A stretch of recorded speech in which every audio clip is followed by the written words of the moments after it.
Hello, everyone. My name is Ana Martha Ayala, and I'd like to welcome you to my YouTube channel.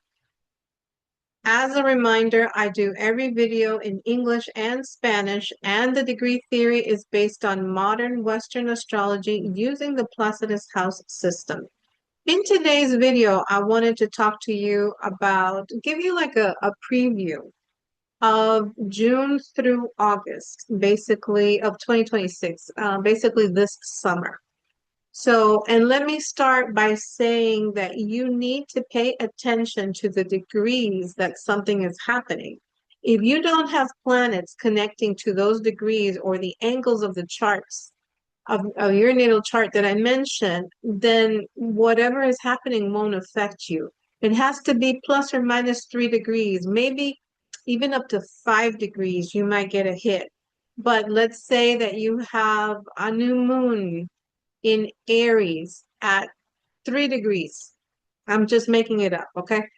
And your rising sign or your sun sign or your moon sign is at 26 degrees.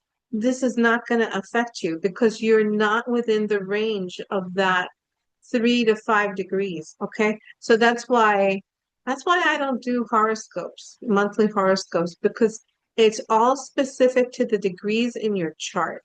And that's why they're so important. So, okay, I just wanted to let everybody know because, that's specifically why I mentioned the degrees. I wanted to give you a brief overview of what the next 3 months may look like from now. So I'm recording this June 6th until the end of the year. The astrology is a bit difficult, okay?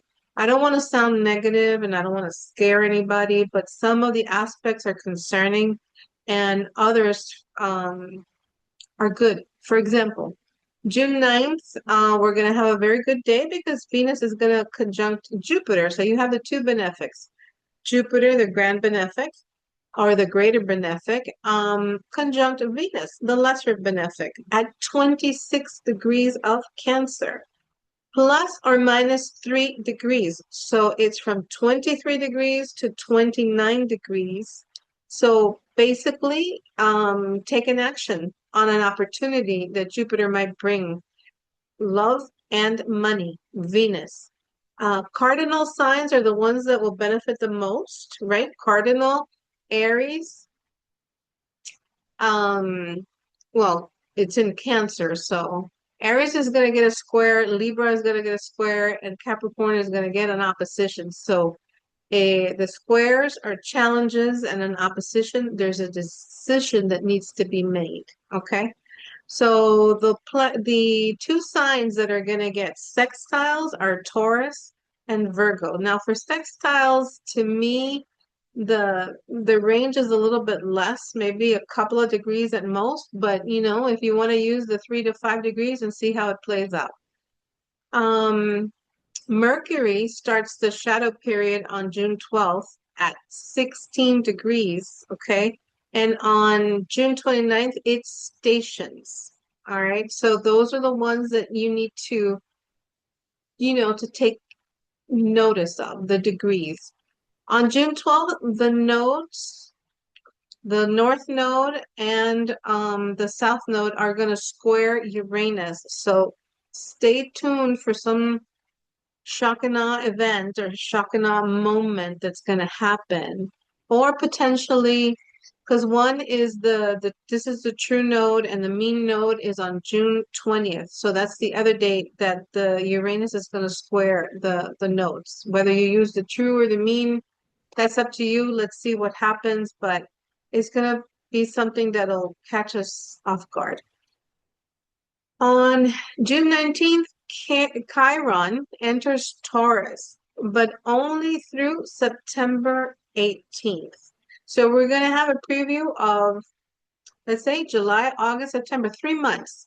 Then it retrogrades back to Aries for the fall and part of the winter. It's going to re-enter Taurus on April 14th of 2027 through June 19th of 2033. And then, of course, forward to Gemini, and then I'll go back to Taurus from October 23rd, 2033 through May 5th, 2034. The last time Chiron was in Taurus was 1984. So if you were alive back then or old enough to remember, think of the Jimmy Carter days. Long gas lines, super high mortgage interest rates, anywhere from like 18 to 20% for mortgages. Another time was the Great Depression from 1926 to 1934. Now, not the exact same things are going to happen, right? But there's a theme here, right? It's called the financial aspect. So this placement of Chiron is not the best financially speaking. Of course, Chiron is not part of the degree theory, but I'll do a video later on, sign by sign and what it can mean, because obviously I have to go back and research, but basically I just, tinkered with the search and those are the things that came up. So financially speaking, start to save money. Don't get into a lot of debt now, right? So because when Chiron gets into Taurus, things that you value, things that you eat. Taurus is also food. It's the second house. It's what we put in our mouth. So there's some kind of, and then if you're having, of course, your Chiron return, well, that's a completely different story, but I will get into it later on when I do the video specifically for Chiron in Taurus. Now, Mars enters Gemini on June 28th. So words become weapons. They very blunt, very aggressive communication, very assertive communication. And if if the war continues in Iran, which I think it will, the war goes into air, right? Gemini is an air sign. Mercury goes retrograde June 29th in Cancer, so it starts off okay, because but remember that it can turn very emotional. Cardinal signs will take the brunt of it because on the same day, June 29th, we have a full moon in Capricorn at 8 degrees. So this Capricorn moon will make you internalize your feelings. You bottle them up and you don't want to let people see that you're vulnerable. That's Capricorn, right? So, and then Mercury goes retrograde and it will cross the 26 degree, which is where the conjunction for Jupiter and Venus happens earlier, right? June 9th. Now, Jupiter goes into Leo. In the beginning, it won't feel that fun and that great because it will be opposing Pluto until August.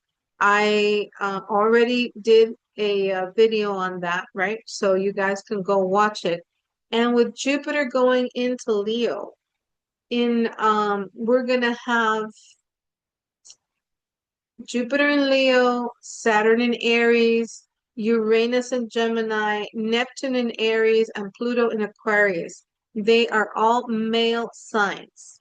So there's going to be a lot of male energy out there. And it's going to last for a while. Okay. So we're going to have a really, really, really hot summer.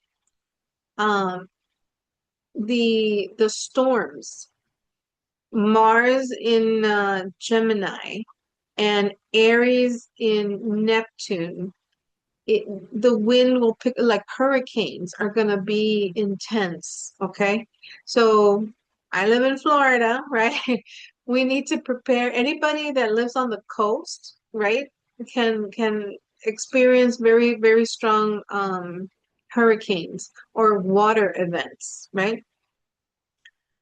Travel will be practically gone for July and going forward because of the fuel prices and obviously the war going on. We are going to have once Jupiter enters Leo, right? Because we're talking about July. It enters Leo on June 29th, I think it is. So Jupiter is going to be trining Neptune. Neptune rules oil. Jupiter expands anything that it touches. So it's either that we're going to have a lot of oil, which I don't think so, or the prices are going to go really, really high. Okay, so if you want to go on vacation, go in June, or if not, maybe postpone it to like, I don't know, because the fall's not looking any better either. But okay, so on July 4th, we have the solar return for the United States, and it doesn't look good because Uranus will conjunct our natal Mars, the natal Mars for the United States. So that's not a good way to start a solar return year, right? Things that will happen are going to shock us. And Mars, on July 5th, the day after the US birthday, Mars is trining Pluto. So more to come. We also have the lunar nodes entering the North Node in Aquarius and the South Node in Leo. So the control of the population will increase with artificial intelligence. I personally would not have my fingerprints as a sign-in code or my face for that matter. Um, there can also be cyber attacks, so back up your data. If possible, I would get a backup computer also. Just, I know I have one, just in case. Now, with the lunar nodes, eclipses on the Aquarius and Leo axis, and Uranus and Gemini, I think President Trump's health may be affected. Obviously, we don't wish him any ill effects, but he needs to watch his health because there's like too much energy happening, and he's a Gemini sun and the Leo rising. Um, More so the eclipses, not to mention all of the stress, of course, that the war is causing on him, the conflict with Iran, he can have an episode. Again, I will do a video specifically on the solar return for the US and of course President Trump a little later. In August, if things go south in the war and the attacks on US soil, we can see martial law implemented in several places. For the UK and Europe, I would have enough food stored for at least 3 to 4 months. We all know that because of the Strait of Hormuz being closed, the fertilizer issues, right? It's not getting through. So this summer, there's like not going to be enough fertilizer to plant food, right? Um, so I would, especially if you have small children, I would make sure that you have enough to feed them for at least 3 to 4 months. Also, we can see a lot of protests happening because of the war, because of gas prices, because of food shortages, and because of the immigration. A lot of the people in the Middle East are going to head over to try to escape the war, right?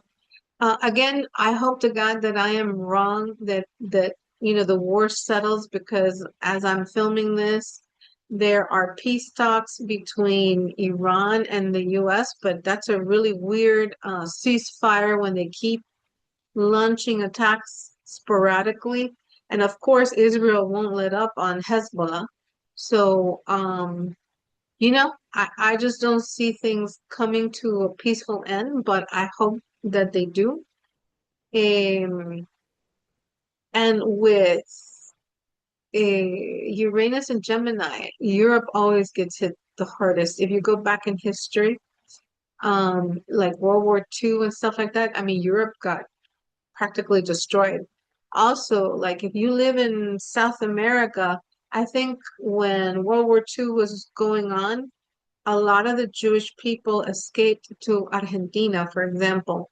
So, go back in your country's history and see what kind of events happened while Uranus was in Gemini. And then you'll see because, South America was not involved in any war that I know of, right? Um, First World War, Second World War. I don't remember, reading up on that. All right, so for the rest of the world, you could see what happened in your country. Like if you live in New Zealand, if you live in Australia, you guys can do, your research.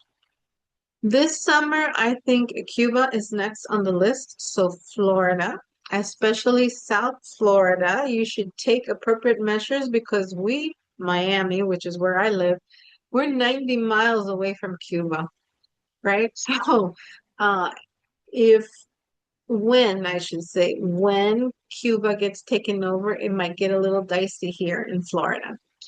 And then in the fall, Taiwan, because by then Chiron will be back in Aries. And then I think that's when the Taiwan thing is going to happen, right? Because Aries is a sign of war.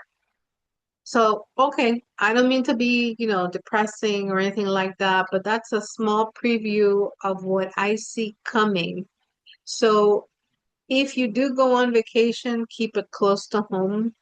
I would not fly anywhere, especially not Europe or the Middle East, obviously. Um, but I would, maybe, I don't know, go to the hotels on the beach or some kind of I'm sure you guys up there in the lakes have something that you could do or go hiking in the mountains or something like that. The national parks, for example.